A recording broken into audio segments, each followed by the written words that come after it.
ماہ رمضان میں عبادات کا اہتمام کیسے کیا جائے، کون سی احتیاطی تدابیر اختیار کی جائیں، حکومت اور علماء کرام آج سر جوڑ کر بیٹھیں گے۔ صدر مملکت ملک بھر کے علماء کرام سے ویڈیو کانفرنس کے ذریعے بیٹھک لگائیں گے۔ فضل الرحمان، سراج الحق، رانا تنویر سے اور ساجد میر کو فون کر کے اعتماد میں لیا۔ وزیر اعظم نے وزیر مذہبی امور کو تمام فیصلے علماء کی مشاورت سے کرنے کی ہدایت کر دی۔ عمران خان آئندہ ہفتے خود علماء کرام سے ملاقات کریں گے۔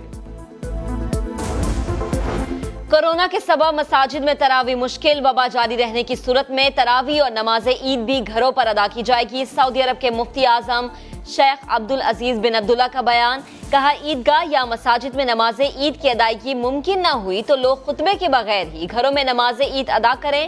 مفتی اعظم کے بیان پر سعودی حکومت پیر کو فیصلہ کرے گی۔ ساؤتھ ڈسٹرکٹ میں ٹوٹل 30 کیس آئے ہیں اور ان 30 میں سے 24 کے قریب ایسے علاقوں کے ہیں جو زیادہ پسماندہ علاقے ہیں۔ ویسٹ میں 8 کیسز آئے ہیں، وہ بھی افغان بستی، ناردرن بائی پاس پہ جو کچی آبادی ہے اور بلدیہ کے علاقے میں ہے۔ ہمارا جو لاک ڈاؤن ہے پھر وہ زیادہ فوکس کرے گا ان جیوگرافیکل ایریاز کو جن میں زیادہ کیسز آ رہے ہیں۔ سندھ میں کرونا وائرس کا پھیلاؤ تیز ہونے لگا۔ وزیر اعلیٰ سندھ کا متاثرہ علاقوں میں لاک ڈاؤن مزید سخت کرنے کا اعلان۔ مراد علی شاہ کا کہنا ہے 24 گھنٹوں کے دوران 2372 ٹیسٹ کیے، 209 مثبت آئے، 77 کیسز کراچی سے رپورٹ ہوئے۔ وبا پھیلنے کے باوجود کراچی والے احتیاط کو تیار نہیں، لوگ لاک ڈاؤن کو خاطر میں لائے بغیر سفر کرنے لگے۔ شہر کی سڑکوں پر ٹریفک معمول سے زیادہ۔ انسانی زندگی پر منافع کو ترجیح، صحت کے بحران کی طرف سفر ہے۔ وفاقی حکومت کی غلط ترجیحات کے نتائج پورے ملک کو بھگتنا پڑیں گے، بلاول بھٹو نے خبردار کر دیا۔ ٹویٹر پیغام میں وفاقی حکومت پر سخت تنقید، کہا کنسٹرکشن انڈسٹری کے لیے تو ریلیف کا اعلان کر دیا گیا مگر فرنٹ لائن سولجرز، ڈاکٹروں اور نرسز کے لیے امدادی پیکج کا اب تک اعلان نہیں ہوا۔ لاک ڈاؤن سے سب سے زیادہ متاثر ہونے والے دہاڑی دار طبقے کو بھی امدادی پیکج نہیں دیا گیا۔ سندھ نے ابھی تک کیا کیا سوائے پریس کانفرنسز کے اور سوائے یہ ان کے جھوٹے نعروں کے؟ اتنے عرصے سے یہ سندھ میں حکمرانی کر رہے ہیں، کوئی ہاسپٹل بنایا ہو، کوئی ہیلتھ فیسلٹیز لوگوں کے لیے، کوئی ایک کام بتائیں، ایک کام کیا ہو انہوں نے؟ سندھ حکومت نے سوائے پریس کانفرنسز کے کیا کیا ہے؟ فیصل جاوید کا پی پی چیئرمین پر جوابی وار، کہا بلاول سیاسی نعروں سے آگے نہیں نکل پا رہے، کم سے کم بیان بازی کے حوالے سے تیاری ہی کر لیا کرے۔ شہباز گل کا بھی سخت رد عمل، کہا پنجاب حکومت فرنٹ لائن پر لڑنے والوں کے لیے پیکج کا اعلان کر چکی، آپ بھی پاپڑ والا سمجھ کر ڈاکٹرز اور پیرامیڈیکل سٹاف کے لیے کچھ کریں۔ تعمیراتی شعبے کا دیرینہ مطالبہ پورا، مراعاتی پیکج نافذ ہو گیا۔ وفاقی کابینہ نے انکم ٹیکس ترمیمی آرڈیننس 2001 کے نام سے پیکج کی منظوری دی۔ صدر مملکت نے آرڈیننس پر دستخط کر دیے۔ سرمایہ کاری پر ذرائع آمدن نہیں پوچھے جائیں گے، فکس ٹیکس بھی نافذ۔ بیشتر تعمیراتی سامان پر ود ہولڈنگ ٹیکس ختم کر دیا گیا۔ سستے گھر بنانے والوں کو 90% ٹیکس چھوٹ ملے گی۔ شہباز شریف صاحب کی بیگمات کے بچے سارے آتے ہیں، ان کے پرسنل ایسٹس کو لے کے 2007-8 کے بعد اگر آپ ان کے ڈکلیئرڈ ایسٹس کو دیکھیں ہزاروں گنا اضافہ ہوا۔ پہلے تو انہوں نے کہا تھا الحمدللہ میری کہیں پہ کوئی جائیداد نہیں ہے، ابھی آپ صرف ڈرائیونٹ پہ جا کے دیکھ لیں تو مربع ہیں۔ خادم اعلیٰ بہت ہی اعلیٰ، ٹی ٹی کی رقم ایک بیوی کے اکاؤنٹ میں آئی، 3 گھر دوسری بیوی کو لے کر دیے۔ وزیر اعظم کے معاون خصوصی شہزاد اکبر کا سما کو انٹرویو میں انکشاف، شہباز شریف کو ٹی ٹی مافیا کا سرغنہ قرار دے دیا۔ مریم نواز کی خاموشی پر سوالات اٹھا دیے، کہا جو کہتی تھی میری کوئی جائیداد نہیں، ان کے جاتی عمرہ کے علاوہ بھی رائیوڈ میں مربع ہیں۔ ہل میٹل ریفرنس میں مریم نواز کو بھی ملزم نامزد ہونا چاہیے، فائدہ دونوں نے اٹھایا تو سزا صرف نواز شریف کو کیوں؟ آمدن سے زائد اثاثوں کا کیس، شہباز شریف نے نیب لاہور سے پیشی کے لیے لاک ڈاؤن ختم ہونے تک مہلت مانگ لی۔ موقف اختیار کیا کہ کینسر کا مریض رہا ہوں، ڈاکٹرز نے کورونا کی وبا کے دوران سفر سے روک رکھا ہے، ذاتی حیثیت میں پیشی کے لیے مہلت دی جائے۔ نون لیگی صدر نے نیب کی جانب سے جوابات کو غیر تسلی بخش کہنا افسوسناک قرار دے دیا۔